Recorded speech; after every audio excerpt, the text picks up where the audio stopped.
Di sebuah desa yang tenang di wilayah Situbondo, Jawa Timur, hiduplah masyarakat yang sederhana. Desa itu dikelilingi oleh sawah yang luas, pohon kelapa yang tinggi, serta jalan tanah yang sepi ketika malam tiba. Pada siang hari, desa tersebut terlihat damai. Anak-anak bermain di halaman rumah, para petani pergi ke sawah, dan para ibu bercengkrama di teras rumah. Namun suasana itu berubah sejak munculnya sebuah teror yang membuat seluruh warga ketakutan. Semua berawal ketika seorang pemuda desa bernama Raka pulang dari memancing di sungai pada malam hari. Langit saat itu gelap dan hanya diterangi cahaya bulan yang samar. Raka berjalan sendirian melewati jalan kecil di dekat pemakaman desa. Tiba-tiba ia mendengar suara aneh.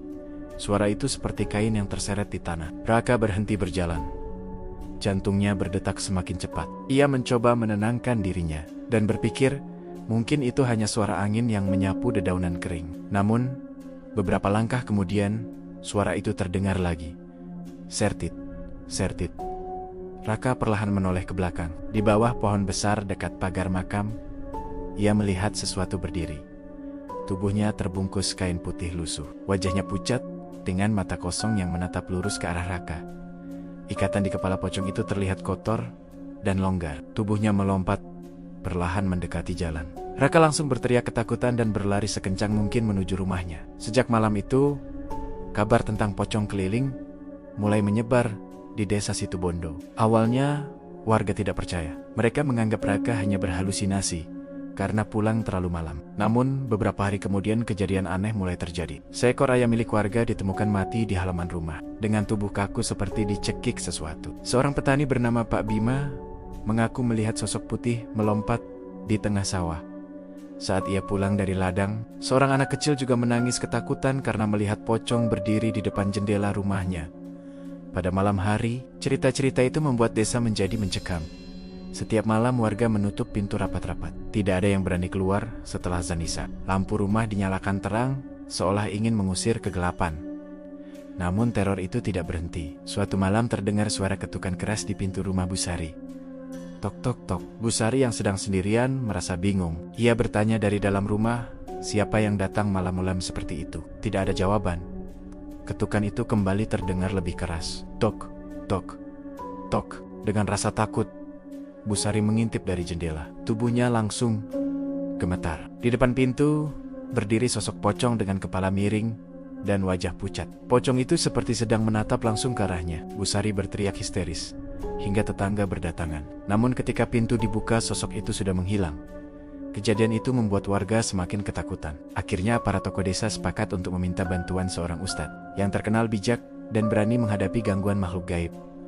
Ustadz itu bernama Ustadz Rahman. Beliau adalah seorang ulama yang dihormati di daerah sekitar Situbondo. Banyak orang mengatakan bahwa beliau memiliki ilmu agama yang kuat dan sering membantu masyarakat yang mengalami gangguan gaib. Suatu sore Ustadz Rahman datang ke desa tersebut. Warga menyambutnya dengan penuh harapan. Malam itu beliau mengumpulkan warga di musola kecil di tengah desa. Dengan suara tenang, beliau berkata bahwa ketakutan tidak boleh menguasai hati manusia. Beliau menjelaskan bahwa segala sesuatu terjadi atas izin Tuhan dan manusia harus tetap berpegang pada iman dan doa. Setelah itu, Ustadz Rahman meminta beberapa warga untuk menemaninya berjaga di sekitar pemakaman desa pada malam hari. Malam semakin larut. Angin berhembus pelan melewati pepohonan tua di dekat makam. Suasana terasa dingin dan sunyi. Ustadz Rahman duduk bersila sambil membaca ayat-ayat suci dengan suara pelan namun jelas. Tiba-tiba terdengar suara lompat dari arah belakang makam. Sertit, sertit. Para warga yang berjaga mulai merasakan bulu kuduk mereka berdiri. Dari balik pohon besar muncul sosok pocong yang selama ini meneror desa. Pocong itu melompat, perlahan mendekat. Wajahnya pucat dan matanya kosong. Namun yang aneh, tubuh pocong itu terlihat seperti dipenuhi aura gelap yang tidak biasa. Ustadz Rahman berdiri dengan tenang. Beliau mengangkat tangannya dan mulai membaca doa dengan suara lebih keras. Pocong itu tiba-tiba berhenti. Tubuhnya bergetar seolah kesakitan mendengar bacaan tersebut. Namun kemudian pocong itu melompat lebih cepat menuju arah Ustadz Rahman. Beberapa warga hampir lari ketakutan. Tetapi Ustadz Rahman tetap berdiri teguh. Beliau terus membaca ayat-ayat suci sambil melangkah maju. Saat jarak mereka semakin dekat, tiba-tiba terdengar suara jeritan mengerikan dari pocong itu. Tubuhnya seperti terbakar oleh kekuatan doa. Ustadz Rahman kemudian berkata dengan tegas bahwa makhluk tersebut harus kembali ke tempatnya. dan tidak boleh mengganggu manusia lagi. Pocong itu melompat mundur sambil mengeluarkan suara aneh. Angin malam tiba-tiba bertiup kencang. Daun-daun pohon bergetar keras. Beberapa saat kemudian, tubuh pocong itu jatuh ke tanah dan perlahan menghilang, seperti kabut yang tertiup angin. Suasana kembali sunyi. Para warga terdiam, tidak percaya dengan apa yang baru saja mereka lihat. Ustadz Rahman kemudian berjalan menuju makam tua di sudut pemakaman. Beliau mengatakan bahwa kemungkinan pocong tersebut adalah arwah yang tidak tenang, karena kematiannya yang tidak wajar, atau karena kesalahan manusia yang tidak menyempurnakan proses pemakaman. Keesokan harinya warga bersama-sama membersihkan makam tersebut dan memperbaiki kuburan yang rusak. Sejak malam itu, teror pocong keliling tidak pernah muncul lagi. Desa Situbondo kembali tenang seperti sebelumnya. Warga kembali menjalani kehidupan mereka tanpa rasa takut. Namun kejadian itu meninggalkan pelajaran penting bagi seluruh warga desa. Pesan moral.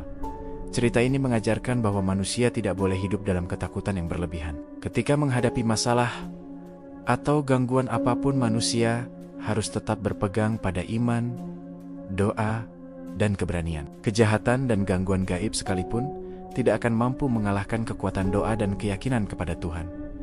Selain itu, manusia juga harus menghormati orang yang sudah meninggal dengan memperlakukan makam mereka dengan baik. Mengabaikan hal tersebut bisa membawa masalah bagi yang masih hidup. Yang terpenting adalah manusia harus selalu menjaga kebaikan, memperkuat iman, dan tidak melakukan perbuatan yang bisa membawa dampak buruk bagi orang lain. Pertanyaan untuk penonton.